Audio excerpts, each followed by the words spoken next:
好多老友記買咗大半世六合彩，期期不落，但係每次開獎睇到結果，總係差嗰一個半個號碼。呢種眼白白望住個橫財夢擦身而過嘅感覺，真係講都冇人信唔好，以為呢啲只係運氣唔好。其實喺玄學入面，呢個叫氣場錯位，亦即係你未捕捉到天時地利嗰一瞬間嘅爆發力。我今日坐喺度同大家拆解，其實係想話俾大家知，2026年嘅8月係一個幾十年難得一見嘅翻身黃金月。我哋依家正處於九紫離火大運，離卦本身就係代表火，代表一種快到你唔信嘅爆發力。而2026年丙午年，直情係火中之火。等到農曆8月辛金月份一到，呢股積聚咗大半年嘅火氣，就會好似熔爐提煉真金咁，將天地間嘅財富能量一下子引爆出嚟。如果你覺得上半年做嘢好似原地踏步，求財求得辛苦，咁呢個月就係你唯一一次逆轉性嘅機會，因為喺五行入面，火克金為財，而呢個8月正正就係金庫大開嘅日子。好多人成日話命裏有時終須有命裏，無時莫強求。呢句嘢聽落好似好有道理，但其實喺我哋術數家眼中，運勢係可以捕捉同埋借翻嚟。點解有啲人隨手揀幾個字就中頭獎，而有啲人研究足一晚反而食白果？呢個就係所謂嘅氣場感應。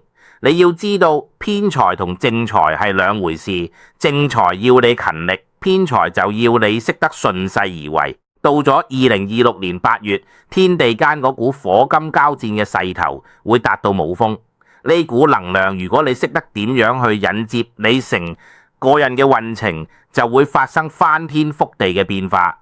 我研究咗咁多年易經同八字，發現每逢火旺之年遇到金旺之月，往往就係橫財爆發嘅高發期。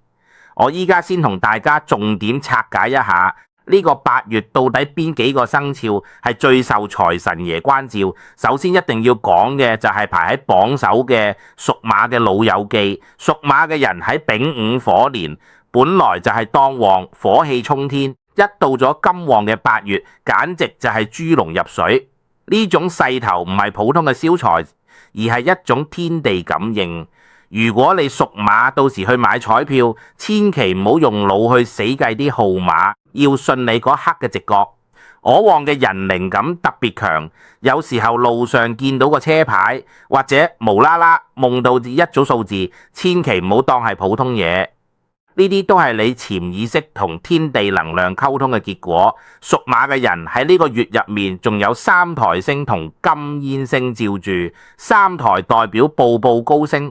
金言咧就係古代皇室成員坐嘅黃金車，代表財富入庫。你要做嘅就係保持一種陽光嘅心態，揀個太陽最猛嘅下午去下注，借埋嗰股離火之氣，大獎嘅機會真係會高到你唔信。呢個就係所謂嘅馬不停蹄，財運滾滾。屬馬嘅朋友喺2026壬船編年可能會覺得壓力比較大，做嘢比較奔波，但呢啲其實都係一種能量嘅積聚。到咗8月，呢股積聚咗咁耐嘅火氣，揾到個金庫去釋放，爆發力會好驚人。你唔好以為買彩票只係睇運氣，其實係睇你個氣場夠唔夠光亮。馬人喺呢個月要多啲着紅色或者橙色嘅衫，去增強自己嗰股本命火。你下注嗰陣可以揀啲同火或者金有關嘅號碼，例如39或者67。總之屬馬嘅人喺呢個月千萬唔好收埋，要多啲出去走動，去啲人多旺盛嘅地方，將你嗰股旺氣引發出嚟。緊隨其後排第二嘅係屬蛇嘅朋友。屬蛇嘅老友喺呢個月有天月貴人同月德吉星相中入命。天月貴人係玄學入面級別最高嘅吉星之一，代表有上天保佑，逢凶化吉。對於求偏財嚟講，月德星就係一種意外之福，代表祥和同安泰。你喺8月買六合彩，最好嘅策略就係合夥，同啲運程旺嘅親友一齊買複式，借他人之手成就自己之財。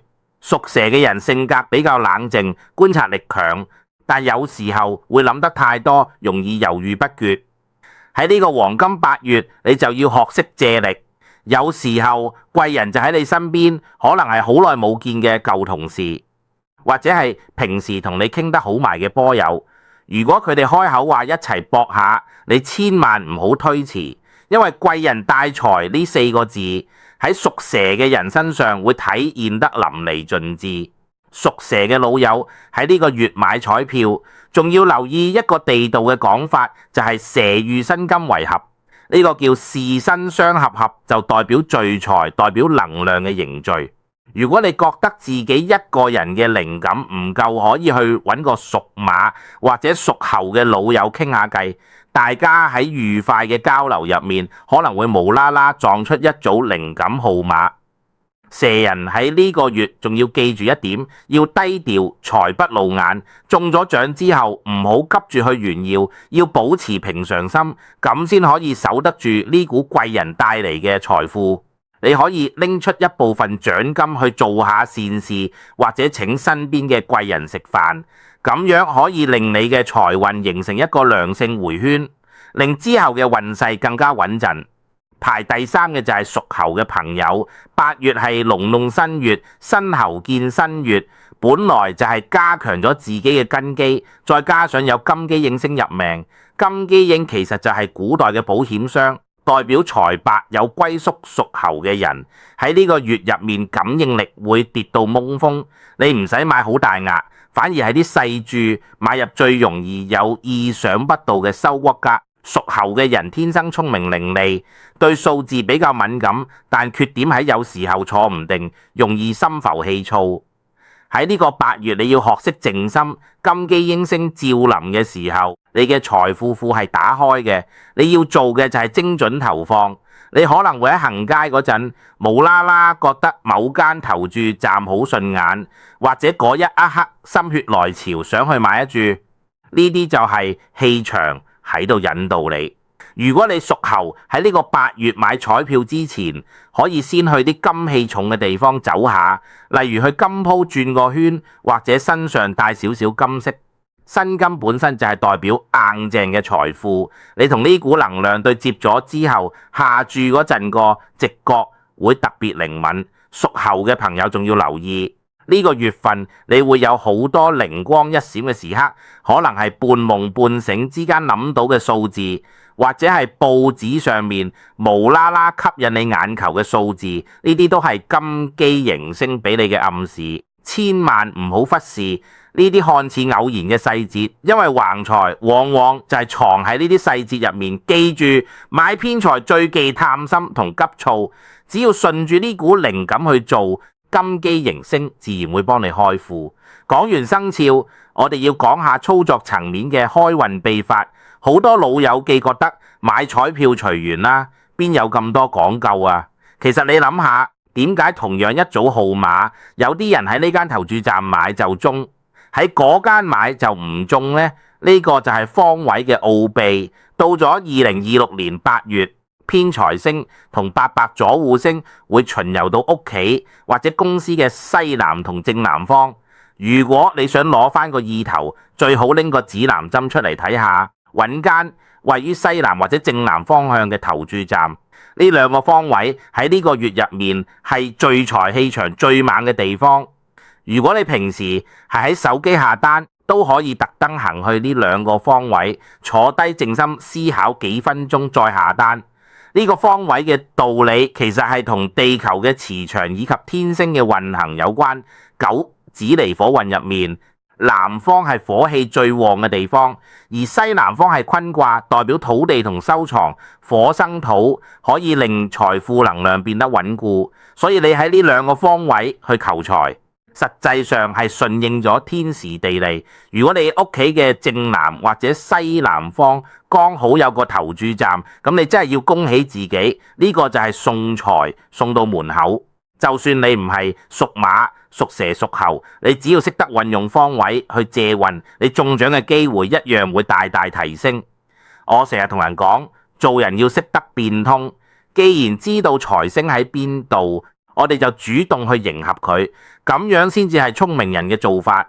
除咗方位，穿着打扮入面嘅五行顏色都好緊要。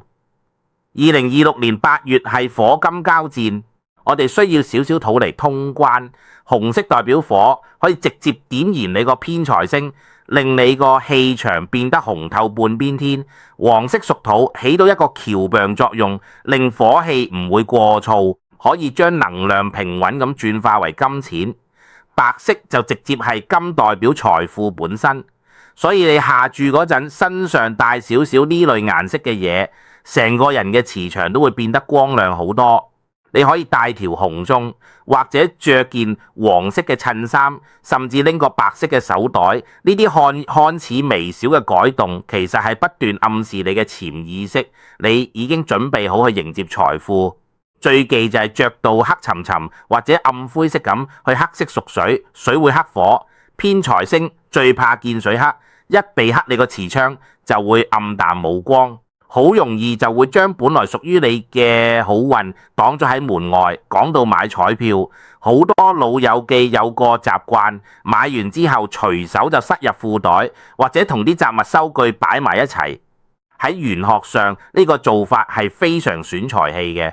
你要知道，彩票喺你中獎之前，佢就係一張財符，你對佢要有份恭敬心。我建議大家買完之後，整整齊齊咁放入一個長錢包入面。點解要長錢包呢？因為紙幣同彩票喺裏面唔使折疊，代表財路暢順，財氣唔會被截斷。最好揀金色或者銀色嘅錢包，因為呢哋兩種色直觀上就係財富嘅象徵。如果你係喺手機買，建議你截圖保存，放喺一個名為黃金屋嘅相冊入面，間唔中去睇下佢，保持一份期待同喜悅嘅心態。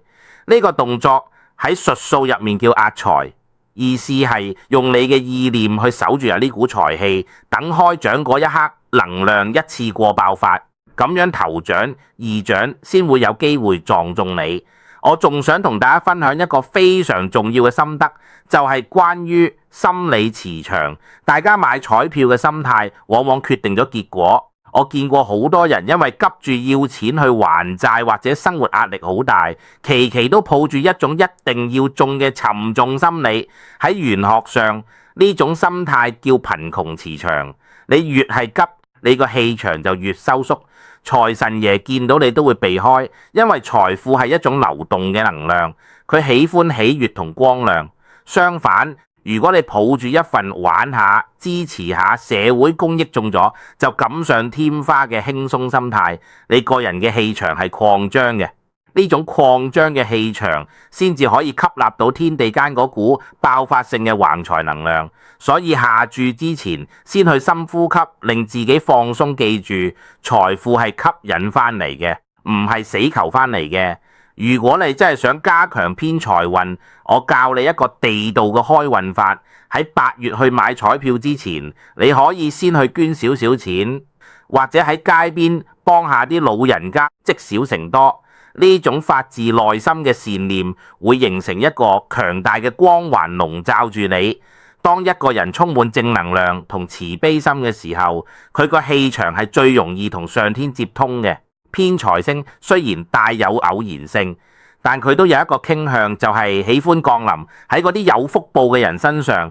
你先付出少少，其實係喺天地間種下一粒財富嘅種子。當呢粒種子遇到8月嗰股火金能量嘅滋養，佢就會迅速發芽結果。呢個道理其實好淺白，但好多人都忽視咗。我今日講咁多，係希望大家能喺2026年8月呢個難得嘅時機，揾到屬於自己嘅財富旺時。玄學唔係迷信，係一種對宇宙能量運行規律嘅總結。當你知道天時喺火金交戰，地利喺正南西南生肖優勢，喺馬蛇猴操作秘法，喺方位顏色同心態，你其實就已經將自己擺喺一個贏面好大嘅位置。買六合彩雖然係概率遊戲，但當所有嘅利好因素都疊加埋一齊嘅時候，概率就會發生偏轉。我祝願每一位聽我講嘅老友記都能喺呢個黃金8月捕捉到嗰一瞬間嘅爆發力。講完咗排喺前3名嘅馬蛇猴，我知好多老友記依家一定喺度諗李居明大師啊，我唔係呢3個生肖，係咪代表2026年8月呢個橫財夢就同我無緣呢？你千萬唔好咁諗。玄學最精妙之處就係借運同補運，如果天時地利已經喺度，即你就算唔係嗰個天選之人，你只要識得點樣去黐下啲旺氣，一樣可以分到一杯羹。好似我平時睇風水咁，主位旺唔代表副位就無財，最緊要係你識唔識得變通。依家我就逐一拆解埋剩下嗰9個生肖，睇下你點樣喺呢個火金上鏈嘅黃金月入面揾到屬於你自己個財位。首先我哋嚟睇下屬鼠嘅朋友，鼠喺地支入面係子水，而8月係辛金月，辛金生子水本身就係一個雙生嘅局。雖然你唔係偏財星直照，但你有一個好大嘅優勢，就係辛子辰3合局。如果你屬鼠喺呢個8月買6合彩，最緊要係識得借力，你要揾啲屬馬或者屬蛇嘅老友一齊下注。點解呢？因為馬同蛇帶火，火克金為財，佢哋係去打天下嗰個，而你個子水係喺後面收成嗰個鼠人，喺呢個月嘅正財運其實好穩，但如果要搏橫財，就要跟大隊，你可以同幾個老友組成一個投注團，大家集思廣益，你唔使出好多錢，哪怕係出一份細嘅，只要你個磁場同嗰幾個旺人搭埋一齊，嗰份橫財一樣會揾到你。記住，鼠人喺8月忌孤軍作戰，多啲參加社交活動，喺飯局入面聽下人哋講啲心水號碼，往往會有意外收穫。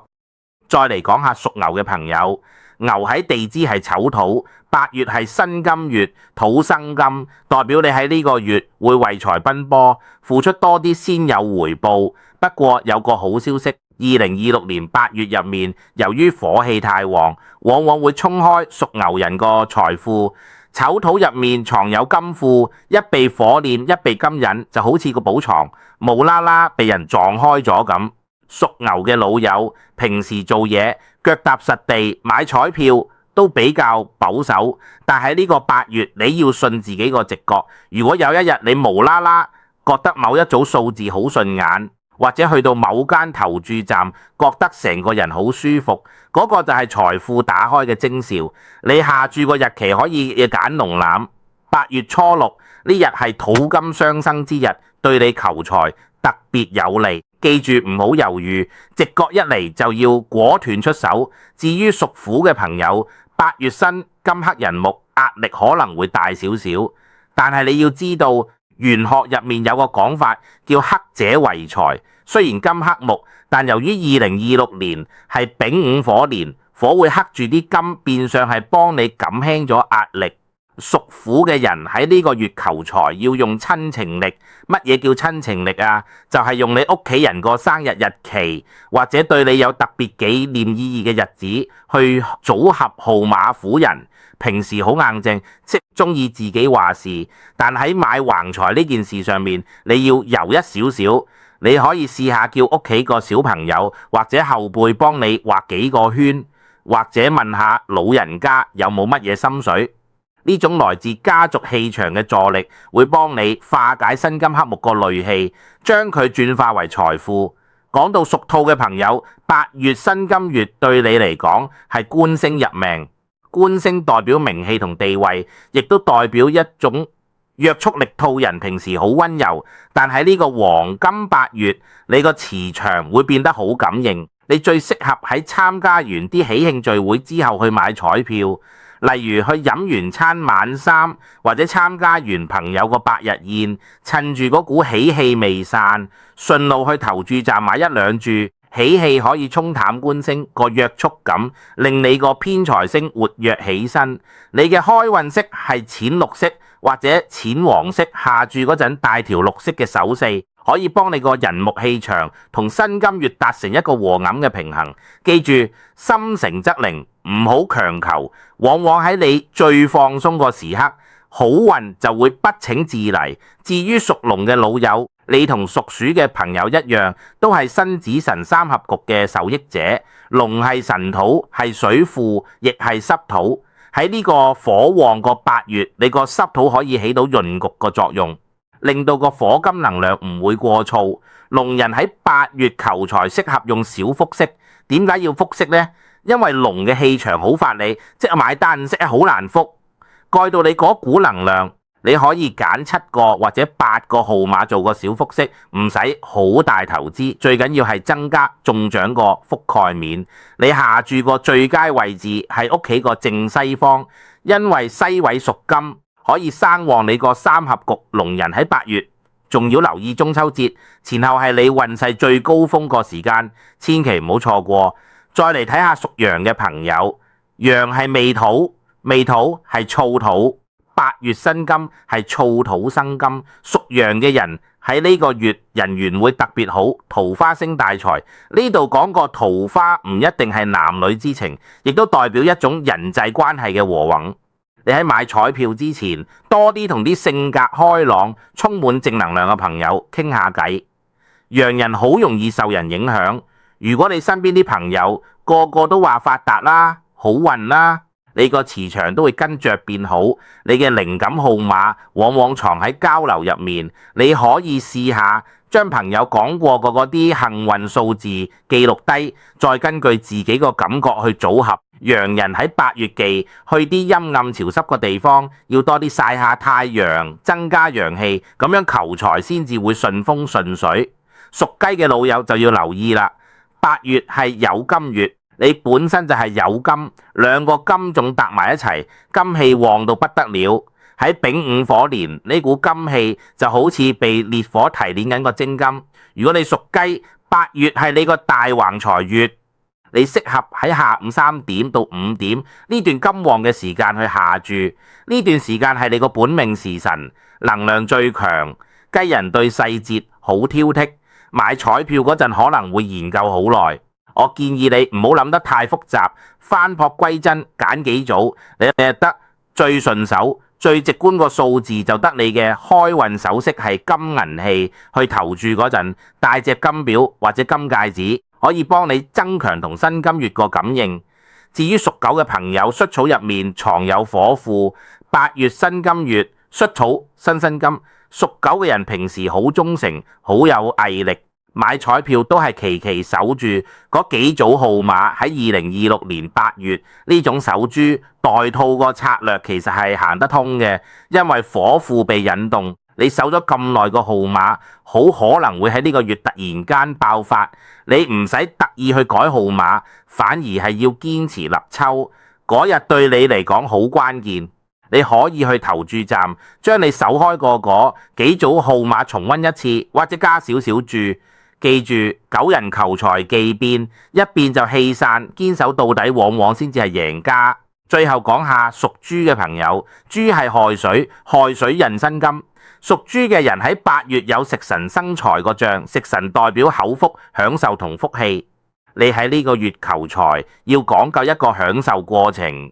乜嘢意思啊？就係去食餐好嘢，心情舒暢之後先去買彩票。如果你食得開心，個食神星就會被啟動，進而去生旺你個偏財運。豬人喺8月忌熬夜，要保持充足睡眠，令神志清醒，咁樣個靈感先至會準確。你下注個日子可以揀龍啱8月12，呢日係水火既濟之日，對你嚟講係福氣滿滿。講完咗12生肖嘅借運大法，我仲要深度拆解一下嗰3個黃金吉日。首先係立秋，好多人以為立秋只係一個節氣，其實喺玄學入面，呢日係氣場個分水嶺。丙午印上壬年個火氣會喺呢一日開始同新金月個金氣正式交接，呢種新舊交替產生個能量係最原始、最純正嘅。如果你喺呢一日去下注，實際上係喺吸納天地間第一手個財富能量。我建議大家喺立秋嗰日去啲香火鼎盛個地方轉個圈，或者去啲人氣旺個商場行下，先吸收下嗰股旺氣。下晝3點之後再去買彩票，效果會事半功倍。第二個吉日係龍龍8月初一，初一係月相個開始，代表一元復始、萬象更新。喺玄學上，月相個圓缺會影響人個情緒同磁場。初一嗰日，由於月亮個引力作用，天地間個財富庫儲於一個開張個狀態，呢一日去買彩票，特別容易撞中啲意想不到個意外驚喜。如果你平時買開啲字都唔中，你可以試下喺初一呢一日完全鋪開之前個思路，用一種全新個心情去揀字，你會發現當你個心態歸零個時候，真正個靈感先至會浮現。第三個吉日亦係最緊要嘅一個，就係農曆8月15中秋節，中秋月圓，代表圓滿大聚會。喺五行入面，中秋個金氣係全年度最純粹個，月亮個潮汐引力喺呢一日達到最強。呢種引力唔單止影響海水，仲會影響人個血液回圈同神經系統。當人個磁場同圓月對接個時候，個感應力係最強嘅。所以我點解建議大家喺中秋節一家人合資買？因為一家人個血緣氣場聚埋一齊，會形成一個巨大個福報磁場。呢種磁場可以化解一切不順啦，直接感應到天地間個偏財能量。大家喺賞月個同時，圍埋一齊揀幾個號碼，嗰種和藹個氣氛本身就係最好個招財符。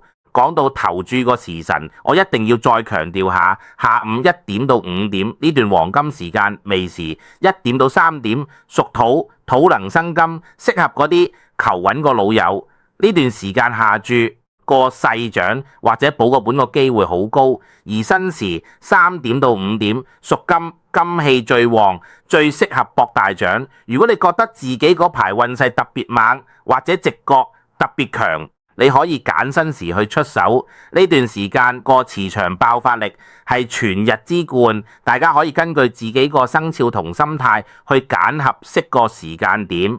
最後，我想再同大家講下中獎之後個玄學處理。如果你真係喺呢個8月撞中咗大獎，無論係幾千萬仲係幾十萬，你第一件事要做個唔係諗點樣去揮霍，而係要諗點樣守住呢份福報。玄學入面有個講法叫財大傷身，如果一個人個福德承載唔到咁大個橫財，反而會招嚟麻煩。